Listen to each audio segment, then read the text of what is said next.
Habari, nimekuleteni hiyo comment. Kikubwa hapo nilichokiona ni juu ya hii comment inavyosema juu ya Ibrahimu au Abraham, babu wa Wayahudi, kununua eneo Jerusalem.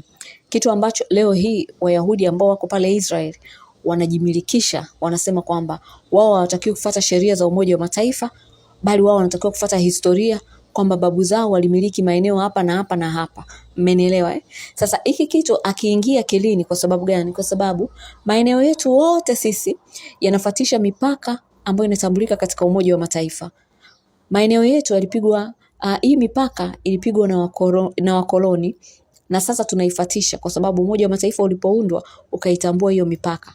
Hata kama kuna malalamiko, mfano sisi wa Afrika tuna malalamiko, wakoloni walipiga mipaka kwa faida yao, wakatenganisha ndugu, maeneo mengine wakaingiza kwenye maeneo mengine, ikawa tafrani. Leo tunagombana wenyewe kwa wenyewe kwa sababu ya mipaka ambao wakoloni walipiga. Mfano Kongo pale, umeona walipiga mipaka wakakosea, matokeo yake kuna watu ambao leo tunawaona wana sura za Kinyarwanda, wako wanajikuta wameishi Kongo Mashariki, wakati yale maeneo ni maeneo ya babu zao.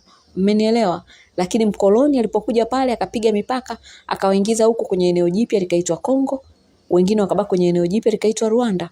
Umeona? Sasa kutokana na hilo bado tunaheshimu, hata kama mipaka ile imetugombanisha, bado tunaheshimu hiyo mipaka kwa sababu ndio sheria iliyowekwa tena na Umoja wa Mataifa, na mataifa yetu yote ni wanachama wa Umoja wa Mataifa. Israel, kwa nini wanatuambia sisi tufuatishe habari za historia ya babu yao?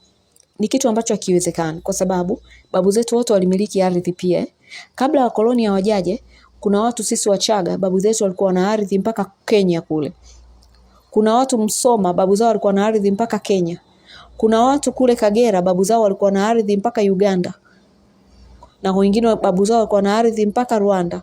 Kuna watu kule Mtwara, babu zao walikuwa na ardhi mpaka kule Mozambique. Kuna kule watu kule Songea kule wale tunaoita Wangoni, babu zao wale walikuwa wanamiliki ardhi ya Afrika Kusini. Sasa ukianza kutuambia kila mtu akatake sasa hivi ardhi ya babu yake ndo aseme ndo kwetu, itakuwa ingia kilini kwa sababu tutaanza kugombana. Umeona eh? Kutokana na hilo wote tunafuata ile mipaka iliyokatwa. Hata kama babu zetu walinungunika mipaka ilivyokatwa na wakoloni, ardhi zetu nyingine zikaingia labda sehemu nyingine, ndio tumeshakubali hivyo. Sasa kwa nini Israeli wao hawataki kukubali mipaka iliyokatwa na Umoja wa Mataifa? Tena wenyewe taifa lao limeundwa na Umoja wa Mataifa, ni kitu ambacho hakiingia kilini. Kwa hiyo wale ambao huwa mnataka kutuambia kwamba tukubali Israeli wanachokisema kwamba historia sijui inaonyesha babu yao sijui Ibrahimu alimiliki sijui pale Jerusalem, ni kitu ambacho hakiwezekani. Sisi hatuwezi kukubali mababu wa wengine eti ndo wawe ardhi yao iendelee kutambuliwa mpaka leo, wakati mababu zetu sisi ardhi zao walizomiliki zamani hazijatambuliwa mpaka leo. Leo tunatambua mipaka iliyopigwa na wakoloni. Kwa nini tutambue mipaka ya babu wa Israeli huko tusitambue mipaka ya babu zetu sisi? Mbona mipaka ya babu zetu sisi tumekubali kwamba ndo tayari tulishapotezaga ardhi, tukaheshimu mipaka ya Umoja wa Mataifa? Kwa nini tutambue mipaka ya babu wa Israeli, mababu sijui wa Wayahudi? Ni kitu ambacho hakiwezekani. Mataifa yote ambao ni wanachama wa Umoja wa Mataifa lazima watambue mipaka ya Umoja wa Mataifa. Hiyo ndo sheria na hiyo ndo haki. Kuna watu mtanijia na habari za dini. Sikizeni waambieni. Pengine Watanzania wengi huwa hamuamki kiakili kwenye hili. Watanzania mnatakiwa mjue kwamba, najua mnafahamu kuna dini kubwa mbili, dini ya Kiislamu na dini ya Kikristo. Mnatakiwa mjue kwamba katika hii dunia watu wengi sio Waislamu wala sio Wakristo. Mnatakiwa mjue kwamba hizi dini mbili dini ya Kiislamu na dini ya Kikristo, ukiziunganisha watu wake ni nusu tu ya dunia. Dunia ina watu bilioni 8. Mmenielewa? Dini mbili hizo kuunganisha Waislamu na Wakristo hawafiki watu bilioni 5. Mmenielewa? Ni kama watu bilioni 4 na. Kwa hiyo dunia, watu wengi sana walioko duniani sio Waislamu wala sio Wakristo. Na hapo kwenye Waislamu na Wakristo watu wengi sasa hivi wanaacha dini, wanajitoa. Mmenielewa? Wanarudi huko kwenye kutokuwa Waislamu wala Wakristo. Umeona? Ndio maana watu wengi wanaanza kufuata haki katika masuala kama haya ya mipaka na nini. Hawataki tena kufumba macho habari za kusema kwamba sisi tulifundishwa kanisani, sijui Ibrahimu alinunua sijui ardhi Jerusalem. Watu hawataki tena kufuata hayo mambo kwa sababu watu sasa hivi wanafuata haki. Umeona? Uwezo ukachanganya, uwezo ukatuletea sheria za kwenye vitabu vya dini ukatuletea kwenye siasa. Haiwezekani. Hapo ni kutaka kufumbia macho maovu kwamba Israeli wakiua watu tuwashekelee, tuseme kwamba wanapambania ardhi yao. Ardhi yao ipi? Mmenielewa Ardhi gani? Kwa sababu tunawafahamu leo tunaoita hao Waisraeli walihamia pale mwaka 48. Tunaowajua ambao walikuwa na ardhi pale, wakoloni wote waliwakuta watu wako pale. Tunaowajua ni hao tunaoita leo wa Palestina, ambao Muingereza baada ya vita kuu ya kwanza ya dunia alikwenda kulishika lile koloni, ndo akaanza kuwaita wa Palestina. Hao ndo tunaowajua walikuwa na ile ardhi. Himaya zote zilipokuwa zinavamia pale ziliwakuta hao watu leo ambao tunawaita wa Palestina, ndo ziliwakuta hao watu wako pale. Asikuwakuta hao watu ambao leo tunawaita Waisraeli wamehamia mwaka 48. Uhalali wa wao kuwa na umiliki wa ile ardhi hatuufahamu, lakini uhalali wa Palestina kuwa na umiliki wa ile ardhi tunafahamu, kwa sababu hao ndo tuliwakuta. Umeona? Hao babu zetu walipozaliwa waliwakuta kuna watu pale wanaoishi leo tunaoita wa Palestina. Hao ndo babu zetu waliwakuta. Wanaoshaikana na babu zetu walisafiri wakaenda pale, waliwakuta hao watu ambao leo tunawaita wa Palestina. Sasa watu kutoka Ulaya waliokatiwa ardhi pale mwaka 48 kutuambia habari za babu zao Ibrahim walifanya hiki. Ibrahim ni babu pia wa Palestina. Mmenielewa Ibrahim ni babu pia wa Waarabu.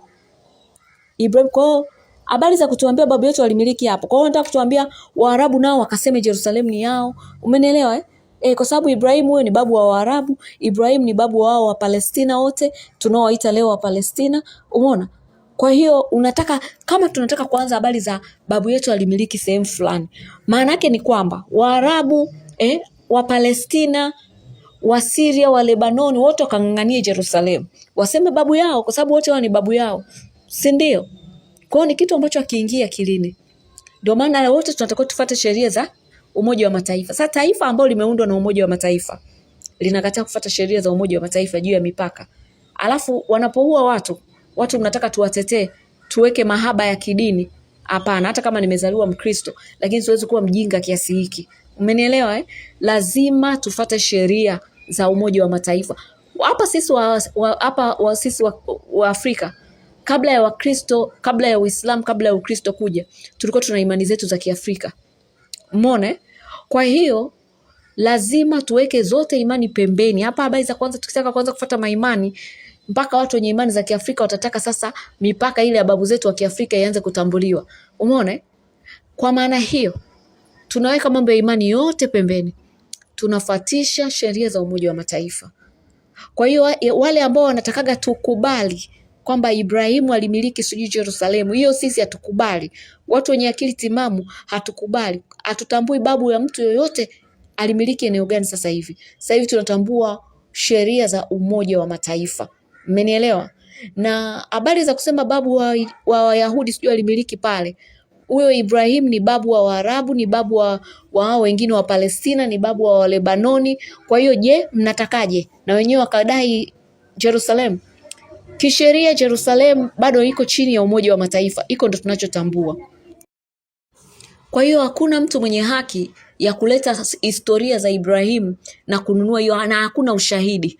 Mmenielewa? Hatuna ushahidi kwamba kulikuwa kuna mtu. Mimi babu yangu hana ushahidi kama kuna mtu alikuwa anaitwa Ibrahim. Hata mimi sina ushahidi kama kuna mtu alikuwa anaitwa Ibrahim. Umeona? Hata mifupa yake tukapima DNA hakuna. Lakini ushahidi tunaofahamu sisi ni wa babu zetu sisi. Babu yangu mimi ndo na ushahidi aliishi miaka hiyo, karne ya kwanza. Najua babu yangu aliishi, ndo nimebeba DNA yake.